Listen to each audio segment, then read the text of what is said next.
Yo, my hot peoples, what's up? Welcome to the One Stop Co-op Shop. Jason here today. I have a solo playthrough for Fantasy Realms. This has been one of my favorite fillers ever. 4 years, and the people agree it won the Spiel des Jahres a couple of years ago. It is a rummy style game for 3 to 6 players in which you have a hand of cards. You're going to be drawing, discarding. Rummy style, molding your hand so that you can take advantage of all those synergies and bonuses and score the highest hand possible. But Jason, this is the One Stop Co-op Shop. It's not co-op or solo out of the box. What are you doing featuring it here? Well, you look on BGG, the users do not let me down, especially the user Vonnbit, who posted a solo variant for this one, which I am going to use, and I'll link their variant in the show notes. It's extremely easy, doing a lot of the same things. My goal is a high score. I need to, over the course of 7 turns, mold this mess of a hand I have right now into a 200 point scoring, at least, scoring machine. I'll do a quick run through of the basic cards. After that, I'll show off some of the stuff that's available in the deluxe version, including new cards as well as the cursed items. But really, I am just so happy to be able to feature one of my favorite games, Fantasy Realms, after all this time. So let's get to some channel announcements, and then we'll get into a solo variant play for Fantasy Realms. This is the One Stop Co-op Shop, a gaming empire, and your one stop for solo and cooperative gaming goodness.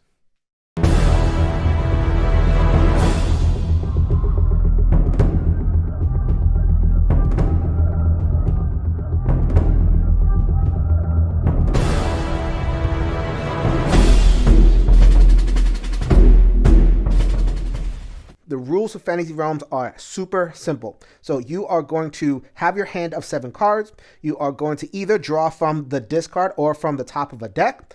You're going to determine whether you like that card, you'll keep it, and then you'll discard something else or discard that card. In the multiplayer game, you'll keep on going until the discard area reaches 10 cards. In the solo variant, I will show that in a little bit. I wanted to just lay out a sampling of the cards. So you see how many different colors there are. There are 10 different suits, 5 cards in each suit. Each card has some kind of initial point value, and then whoo-hoo, all of that text that will provide modifiers. Some of the scoring cards are pretty simple. So you have a card like Flame, Fire Elemental, bonus plus 15 for each other flame. So it's a weenie on its own, but if you pair it with a card like Candle or other similar cards of that suit, it'll get better. You also have to watch out for negative interactions like this one. So you have Rainstorm over here, plus 10 points for each flood. Flood card example will be right there. However, it blanks all flames. Blanks means erases that. So look at that, no bonus. Do not play the Rainstorm with any flame. Unless you have a card like this. Artifact Protection Rune clears the penalty on all cards. Bye-bye penalty. I can play my Rainstorm and my Fire Elemental together if I want. And it just goes on down the line like that. So you have Warlord, sum of all the base strength of all armies. Here is an army. Look at that nice big fat base strength. But Dwarvish Infantry doesn't play well with other armies. -2 for each other army. Gonna have to deal with that somehow if I wanted to play those together. On and on and on. And then the real fun comes with some of these shoot the moon aspects, where if you can get a certain run of cards, you score a boatload of points. Like Gem of Order. If I'm able to make a 3-card run, like a 4, 3, 5 or something like that, then I get some points. But if I can make a 7-card run, 1, 3, 4, 5, 6, 7 as an example, 150 points. 200 is a good score, whether you're in the multiplayer or the solo. So getting it all in one card, you see it takes up your whole hand. So that is something to watch for. Also something like this. Plus 100 with 2 particular cards, and any wizard, there's a wizard. So if you could find those cards, then you are set. Also, there are cards that are wild, like Doppelganger and Mirage, that copy specific aspects of other cards. So that loosens up the requirements of over here. So you are going to be looking at the whole deck. It really helps to have played this multiple times to see which combos you want, which other combos you want to avoid, and get that high score. But we're not playing multiplayer, we're playing solo. So in the solo variant, once again by BGG user Vonnbit, start with your hand of 7 cards. At the very first turn of the game, you're going to deal 2 cards into the discard. You're going to choose whether you're going to take one of those 2 cards or just pass. So either way, you take one of these 2 cards and then banish it. So that is not available for the rest of the game. You keep on going. Deal out 2 cards. Pick any cards from the discard, either switch or do nothing, and then keep on going from there. Very, very simple variant. As is frequently the case in a game of Fantasy Realms, your hand is going to start out struggling, different paths available to you, and you have to commit which one you're going to go to. So at the very beginning, I have a couple of leaders who tend to buff armies. So I got leader, leader, army. This leader says the sum of all base strengths of all armies. That's nice. This leader says +5 for armies with the king, another leader. More bonuses. So it looks like this is coming together. However, I also have this Gem of Order. This is one of those shoot the moon cards. If I can get a 6 or 7 card run, that would be amazing. And I do have some low cards. So we got 4, 5, 6, 7. So I already have a 4-card run, which isn't that lucrative. However, it doesn't take much, especially with the lower numbers, to get to that 7. So literally, I have 2 pivot points right off the jump. Got to decide where I want to go. So these are my 2 initial cards in the discard. We got Warship, which is the penalty blanked unless paired with any flood. So I happen to have a flood in my hand, so that works out just a little bit. And then Forge, +9 for each weapon and artifact, and also worth 9. So I think I'm going to try to go for this thing. Why not? I already have 4, 5, 6, 7. If I got an 8 or a wild, that will take me to a 6-card run, and that'd be great. I don't need this 1, so let's go ahead and swap that for that. Now I have Flame in my hand, and I banish one of these 2. I'm not going to get either one, so let's go ahead and banish the Warship. In case I didn't make it clear when describing a solo variant, you do that 6 more times. There's going to be 7 cards in the discard, 7 cards in the sacrifice pile, and 7 cards in my hand. That's how you know the game is over. All right, so let's go ahead and get another 2 cards. War Dirigible, blanked unless paired with any army. So I do have an army in my hand. That might not be bad. Blanked with any weather. I don't have any weather. Okay. Another Flood, Great Flood, blanks all armies. There's no way I'm going to go for that. So this War Dirigible is definitely more valuable to me than this dragon. -40 unless paired with a wizard. Haven't seen a wizard yet, so goodbye, dragon. I'm going to take this dirigible, or something like that. I'll put it in my hand, and either of these 2 can get banished. I'm going to go ahead and banish the dragon. That one goes in the discard. So the solo variant on BG says I could sacrifice anything in the discard pile. Like, keeping that sacrifice to the cards that I drew or discarded that turn constrains the decision space a little bit. All right, round the 3rd. See what I got over here. That is another 6. I was almost excited. I need an 8, so that's not going to do me any good. So Beast, Warhorse, +14 with any leader or wizard. I have a leader. That's pretty cool. And then we have Wildfire over here. Penalty blanks all cards except the following cards. I have some armies and leaders in there. It would blank the armies and the leaders, so we're probably going to get rid of Wildfire. The question is, do I want Beast? So I have this queen in my hand. I would need to wait for other armies and also the king in order to get the maximum benefit from it. Otherwise, it's just a 6. So I think I am going to try to keep my hope alive for Gem of Order, get rid of the queen. I'll keep them in the discard and banish this Wildfire. There's no way I'm going to use that. And I will have Beast in my hand. So you see what I'm trying to do? I am going for this Gem of Order bonus, but I'm trying to be cognizant of throwing in some other bonuses in there because 150 is not enough to get to the 200 I need. Need some other coordination. So we have the Sword of Keith, +10 with any leader, got a leader. The Warlord, sum of the base strength of all armies. I got a pretty good army going on over here.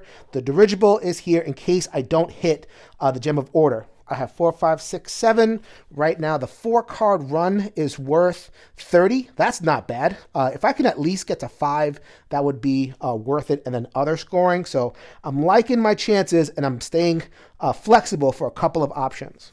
So look at that. We're already halfway through the game, and that's with a lot of explanation. These fly by really fast. Wait a minute. 8s? Oh, wait a minute. Oh, king and queen. Oh. That's pretty good. So I got my 8. I got my run of 6 cards. That's fantastic. We're definitely going to go for 7. But, which one do I want? Bell Tower. I am not going to have any wizards available to me, so probably not Bell Tower. Do I want to go for king and queen together? Wow. That's where I have to stop and just add up which combination would be the best for me. So right now it would be king and queen versus the warhorse war dirigible combo. So this is worth 55 points together. This would be worth 54 points together, so I can make that swap pretty easily. And by getting myself into King Queen, I would be able to proc this Gem of Order. So I think I'm going to go ahead and do that. So I drafted both of these cards. They're both going to go. Got to be flexible over there. So I'm going to go ahead and not just discard, but banish that one and take the King. The King is going to go here, and the next turn I will, or one of the subsequent turns, I have 3 left, I'll swap Queen for Warhorse. Or maybe I'll keep Warhorse and get rid of Light Cavalry, but Light Cavalry procs off of these 2 cards, well, these 3. Oh, so much to think about. All right, 3 turns left. We get 2 more cards. We have a Cavern and Elven Archers, another army. Cavern is not great. Plus 25 with Dwarvish Infantry or Dragon. I have neither of those. Burn the Dragon. Probably just going to sacrifice you. Goodbye. So here is the good news with Elven Archers. Elven Archers is an army, and it would put me at 10. 4, 5, 6, 7, 8, 9, 10. 150 points for Gem of Order, baby. Woohoo! I did not set that up for the playthrough. I went for it, and I'm very happy to have gotten the cards. So the Banish pile has 5 cards. The Discard pile has 5 cards. Let's go ahead and pick 2 more. So I am not stuck. I got my run, but I might find other ways to score. Let's check it out. So Lightning, plus 30 with a Rainstorm. No way I'm going to get Rainstorm. That's a huge number. Do not have Book of Changes above Tower. Both of these cards are bad. So let's go ahead and get rid of that card. Let's trade Beast out of the row for the Queen, which I had set up before, and add this to the discard pile. So now I have 6 cards in the discard pile. While I have the camera over here, let's go ahead and finish it off. We have Empress, plus 10 for each army, minus 5 for either leader. Oh, that's pretty bad. I already know I'm not going to take you.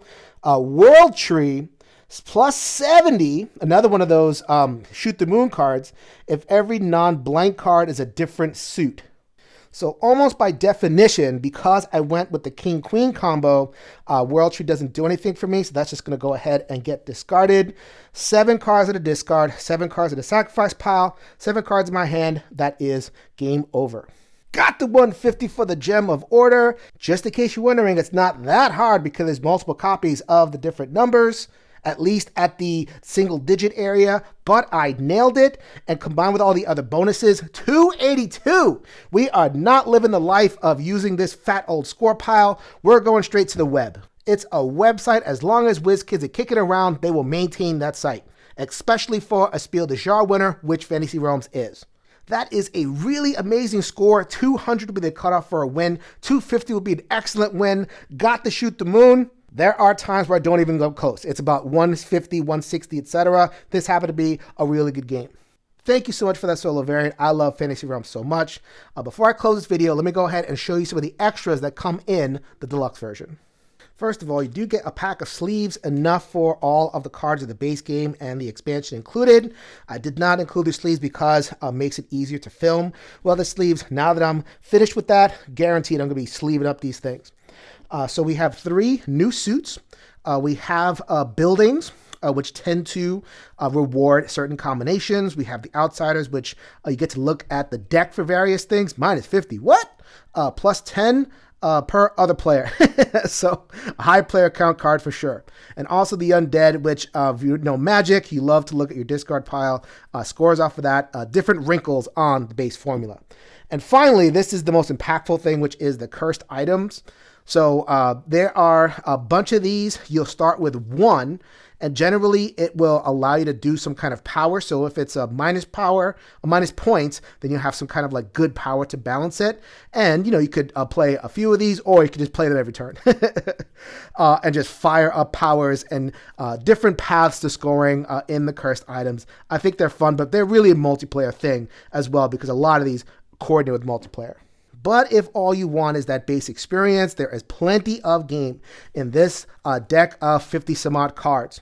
So really easy to shuffle up, play a couple of games, see if you can get to that 200 threshold and beyond, put it away, have it for later. As long as I am playing games, as long as I'm either playing solo games for this one or taking this to other groups, 3 to 6 players, Fantasy Realms is in rotation. It's that good for me. This is Jason with the One Stop Co-op Shop. Reminding that we'll see you at the next stop.